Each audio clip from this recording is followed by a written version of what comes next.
우리는 이스라엘의 구원을 논하고 있습니다. 이스라엘은 예수를 거절했고 그 구원을 거부했는데 당연히 이스라엘은 구원에서 제외됐어야 맞지 않느냐. 그렇다면 여태껏 구약 내내 하셨던 하나님의 그 이스라엘을 선택하고 일하신 것이 다 소용없는 짓이었단 말인가? 여기에 이르죠. 이스라엘이 그렇게 된다고 해도 우리는 그것 자체로는 아무래도 좋은데, 그러면 구원을 받았다가 선택을 받았다가 취소가 될 수 있단 말이냐? 우리가 잘못하면 그만이란 말이냐? 여기까지 오기 때문에 이 문제는 매우 중요한 것입니다. 율법이 소임을 다하지 못하고 한계가 드러나서 그것을 준 민족을 구원할 수 없었다면 인류를 구원하기 위하여 주신 예수도 아차 잘못하면 무용지물이 될 수 있지 않느냐, 이렇게 연결되기 때문에 이스라엘이 장차 어떻게 될 것이냐는 대단히 중요한 문제로 부각되었고, 바울은 당연히 이스라엘은 구원 얻는다, 저들의 거부가 그들을 통하여 증거될 복음을 가로막지 못했던 것처럼, 그들이 실패했음에도 불구하고 약속된 구원이 이방에 넘친 것 같이 저들의 배반과 거부가 저들의 운명을 결정할 수는 없을 것이다. 이방에게, 율법 없는 이방에게 구원을 허락하신 하나님의 은혜가 저들도 마침내 구원하실 것이다. 이것이 로마서 9장과 10장과 11장에 걸친 사도 바울의 복음의 크기에 대한 그의 믿음이요, 하나님의 일하심에 대한 이해입니다. 그러나 이 문제는 여러 가지로 다시 살펴볼 필요가 있죠. 율법이 이스라엘로 예수를 믿는 일을 성공시키지 못했다면, 오히려 방해가 됐다면 율법은 왜 준 것인가? 율법으로가 아니고 예수로 말미암아 은혜로 구원을 얻은 성도들에게 율법의 가치는 무엇인가? 그 소용은 무엇인가? 우리 모두 다 은혜로 말미암는 구원을 얘기할라 치면 율법이 아닌이라고 얘기를 하고, 그러나 율법을 그래서 폐기 처분한다고 얘기하지는 않습니다. 율법은 지켜야 되지만 그것이 은혜의 수단은 아니라고 하는 그 사이, 그 조화, 그 균형을 우리는 매우 조화시키기가 어렵지요. 본문에 있는 10장 4절을 보시면, 그리스도는 모든 믿는 자에게 의를 이루기 위하여 율법의 마침이 되었다. 율법을 끝냈다. 그 목표를 이루었다는 뜻입니다. 이제는 더 이상 필요 없다가 아니라 율법의 진정한 목표를 완성했다. 그게 뭐냐? 그러니까 율법은 원래 의도와 의미가 뭐냐? 예수가 완성했다는 말로 이제 우리는 하나의 단서를 찾아 율법의 용도를, 목적을 이해할 수 있을 것 같습니다. 출애굽기 19장으로 갑니다.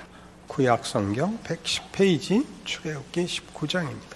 이스라엘 자손이 애굽 땅을 떠난 지 3개월이 되던 날, 그들이 시내 광야에 이르니라. 그들이 르비딤을 떠나 시내 광야에 이르러 그 광야에 장막을 치되 이스라엘이 거기 산 앞에 장막을 치니라. 모세가 하나님 앞에 올라가니 여호와께서 산에서 그를 불러 말씀하시되, 너는 이같이 야곱의 집에 말하고 이스라엘 자손들에게 말하라. 내가 애굽 사람에게 어떻게 행하였음과 내가 어떻게 독수리 날개로 너희를 업어 내게로 인도하였음을 너희가 보았느니라. 세계가 다 내게 속하였나니 너희가 내 말을 잘 듣고 내 언약을 지키면 너희는 모든 민족 중에서 내 소유가 되겠고 너희가 내게 대하여 제사장 나라가 되며 거룩한 백성이 되리라. 너는 이 말을 이스라엘 자손에게 전할지니라. 그리고 이제 율법을 받아 내려옵니다. 그러니 순서가 이렇게 되어 있죠. 율법을 주고 지키면 너희는 내게 대하여 제사장 나라가 된다가 아니고 구원이 먼저 오죠. 내가 애굽에게 행한 행위여 너희를 불러내어 이 자리에까지 온 것을 기억하라. 너희가 내 말을 듣고 지키면, 이렇게 조건으로 갖다 붙이지 마시고, 이렇게 불러낸 것은 너희를 다만 종되었던 애굽 땅에서 해방시키는 것이 끝이 아니라 너희를 그 노예의 자리, 세상 더러움에 짓눌려 있던 자리에서 꺼내 거룩한 존재, 거룩한 인물을 주려 함이니라. 그러니까 뒷부분에 나오는 너희가 내 말을 잘 듣고 내 언약을 지키면 너희는 모든 민족 중에서 내 소유가 되겠고 너희가 내게 대하여 제사장 나라가 되며 거룩한 백성이 되는 것은 명예인 것입니다. 영광인 것이죠. 허클베리 핀의 소원은 학교 가는 것. 학교 앞문으로 들어갔다 뒷문으로 나오는 걸 학교 가는 것이라고 그러는 사람은 없습니다. 공부하는 것입니다.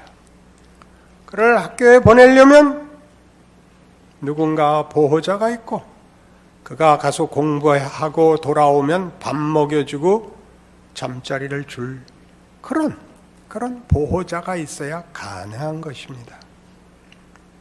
새 옷 입히고 잠자리 주면 되는 게 아니라 공부를 시켜야 되듯이 하나님은 우리를 죄와 더러움에서 꺼내서 끝내는 것이 아니라 그냥 모든 지은 죄를 지워버리고 표백하고 뺑기치를 해서 끝내는 것이 아니라 하나님의 그림을 그리시겠다고 합니다. 이 부분이 만만치 않죠. 십계명을 보십시오. 율법의 의도가 무엇인가? 나 외에 다른 신을 두지 마라. 나를 피조물의 형상으로 조각하지 마라. 내 이름을 망령되이 일컫지 마라. 안식일을 거룩히 지키라. 하나님이 어떻다는 거예요? 하나님은 충분하시다는 거예요. 우리는 더 이상의 단어가 없어서 그래요. 하나님 홀로 주인이시다. 권력이 집중되어 있다는 뜻이 아니에요. 영광과 생명과 진리와 의와 가치와 승리와 모든 만족이 그분께 있습니다. 그분이 주실 수 있습니다. 그분이 여러 개 중에 하나를 담당하는 한 과목의 책임자가 아니고 우리라는 인간과 이 세상을 모두 다스리시기에 충분하시다. 그게 계명의 앞부분이죠. 두 번째 계명은 거짓말하지 마라, 도둑질하지 마라, 살인하지 마라, 내 이웃의 것 탐내지 마라. 무슨 뜻이라 그랬어요? 내 필요를 이웃에서 뺏어와야 되도록 놔두시는 하나님이 아니다. 너와 네 이웃에 쓸 것은 내가 채운다. 넉넉하게 살아라. 예수님이 하나로 모으셨죠. 어느 계명이 제일 큽니까? 첫째는 내 마음을 다하고 뜻을 다하고 성품을 다하여 주 너의 하나님을 사랑하라 하셨으니 이것이 크고 첫째 되는 계명이요. 둘째는 이와 같으니 네 이웃을 네 몸과 같이 사랑하라 하는 이 말씀에 모든 율법이 하나님의 뜻이 담겨 있다고요. 그게 계명입니다. 그러니까 율법은 지켜서 구원 얻는 조건도 아니고 하나님과의 관계를 존속시키는 방법도 아니고 하나님의 백성으로서의 자기 가치를 확인하는 방법도 아닙니다. 그것은 놀라운 부름입니다.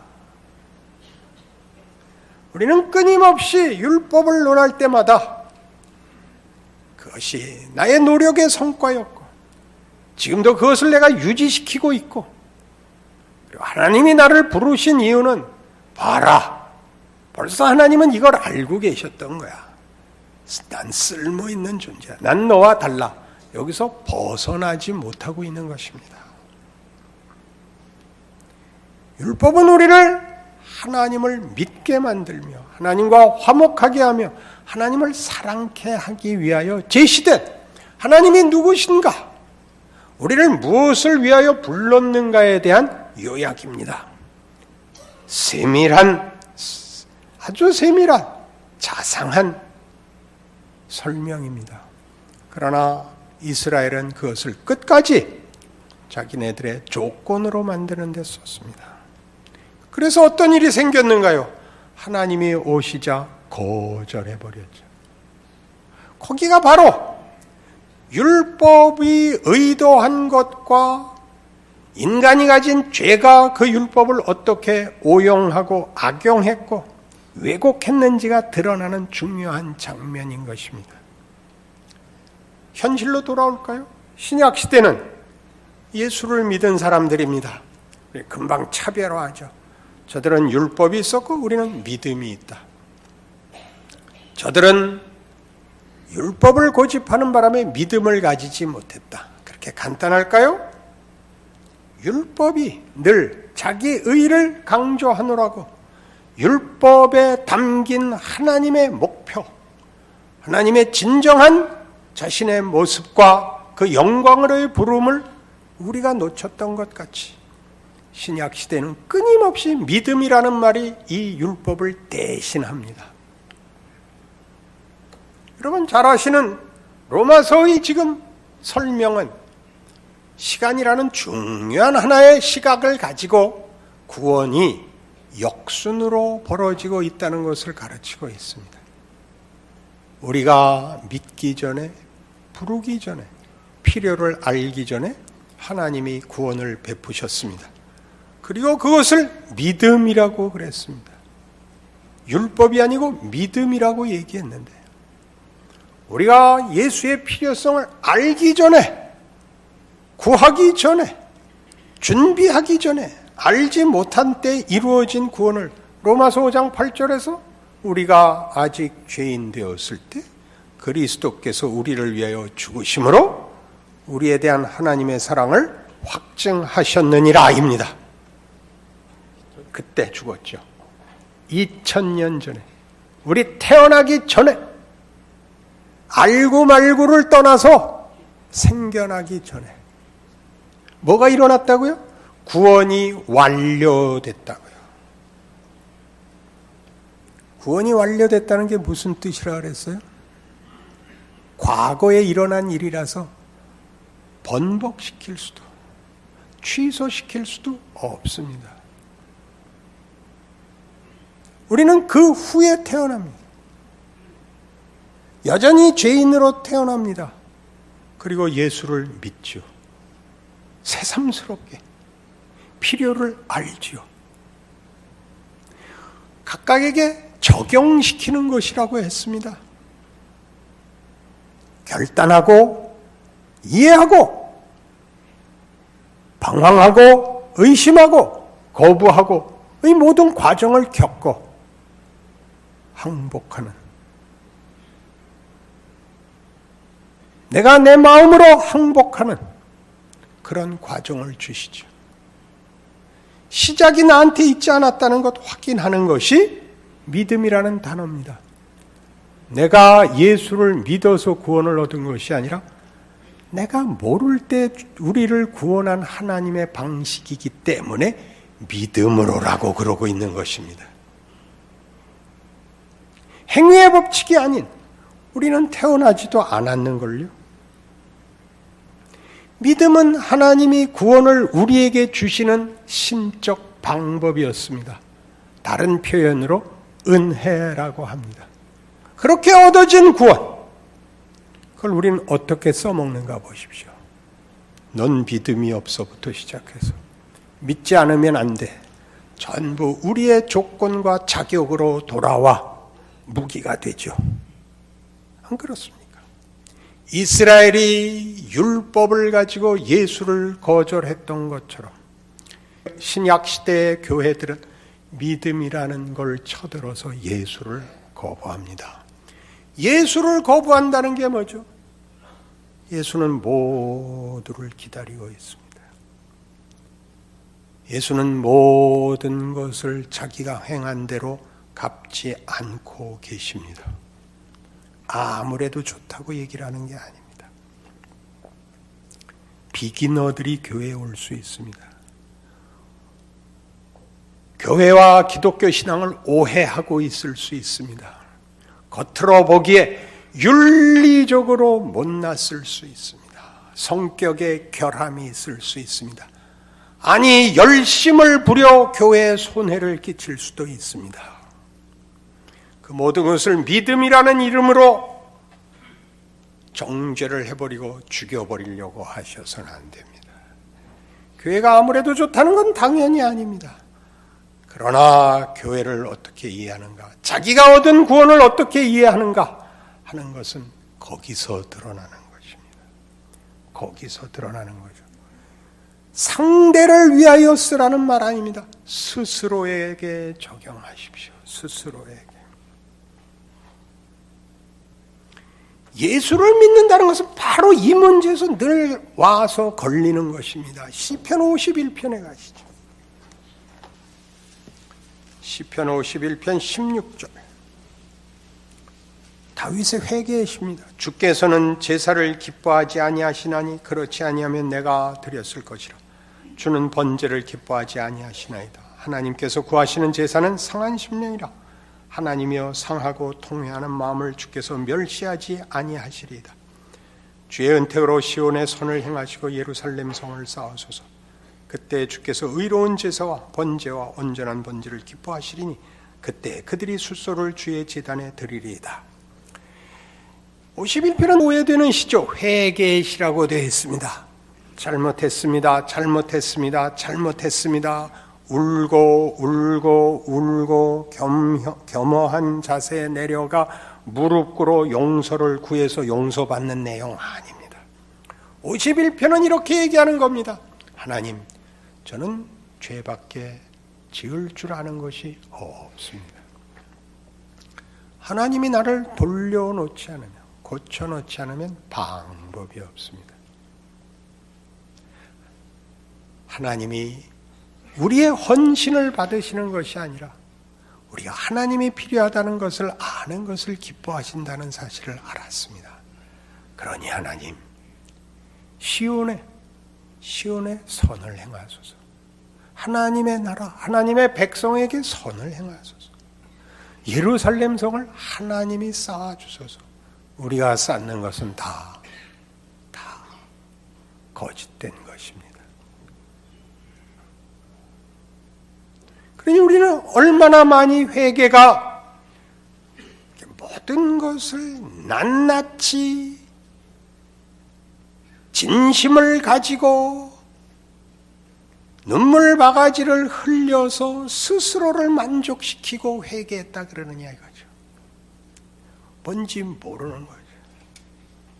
이런 식의 자기 확인은 꼭 그 확인을 그래서 그러지 않는 사람에게 손가락질을 할 수밖에 없다고요.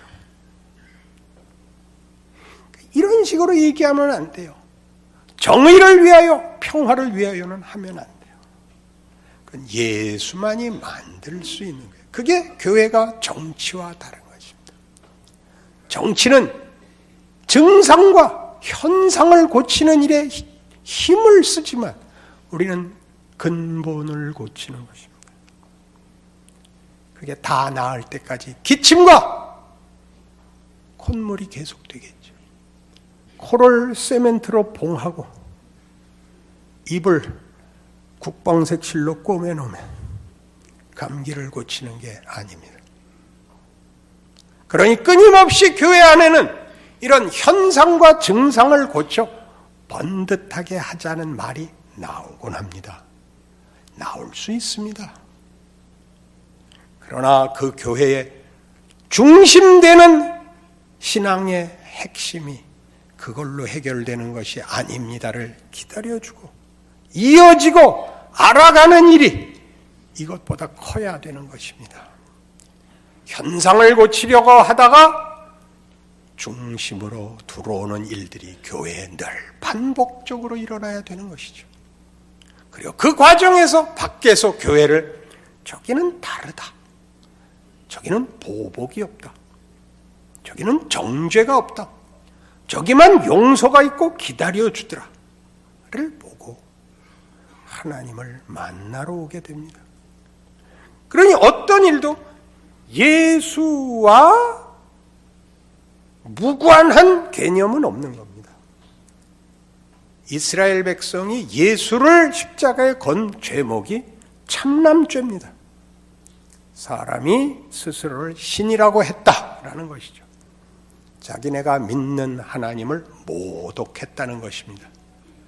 그들의 종교심이, 그들의 열심이, 그들의 의와 그들의 법이 예수 앞에서 정체가 드러나고 만 겁니다.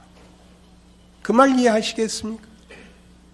여러분들이 갖는 믿음과 소원과 신앙이 예수라는 이름과 결부되어 있는지 분리되어서 작용하고 있는지를 보셔야 됩니다. 세상에서 말하는 의와 진리와 평화는 예수 없는 것입니다. 구원이라는 말은 어느 종교에서나 합니다.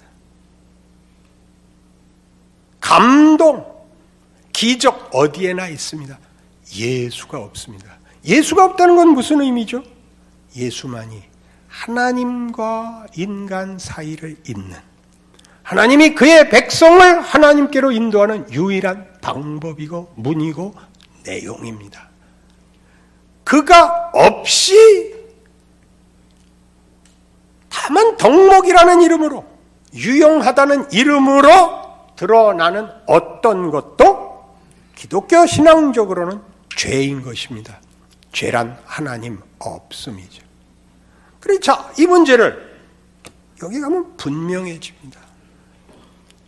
갈라디아서 5장으로 가시죠. 갈라디아서 5장에 오면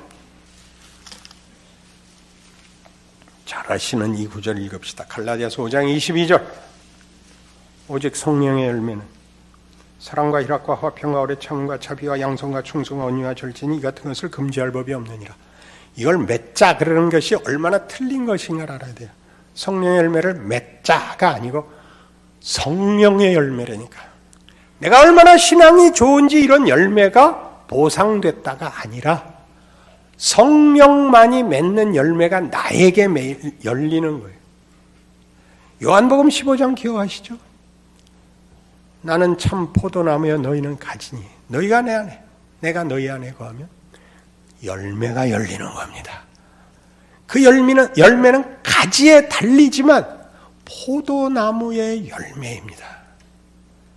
가지가 줄기와 분리되거나 구별되거나 경쟁하거나 가지가 열매를 가져 줄기에 대하여 자신의 가치를 증거하는 것이 아니라 너무나 당연한 그 나무의 열매가 가지에 달리듯이 성령의 열매인 것입니다.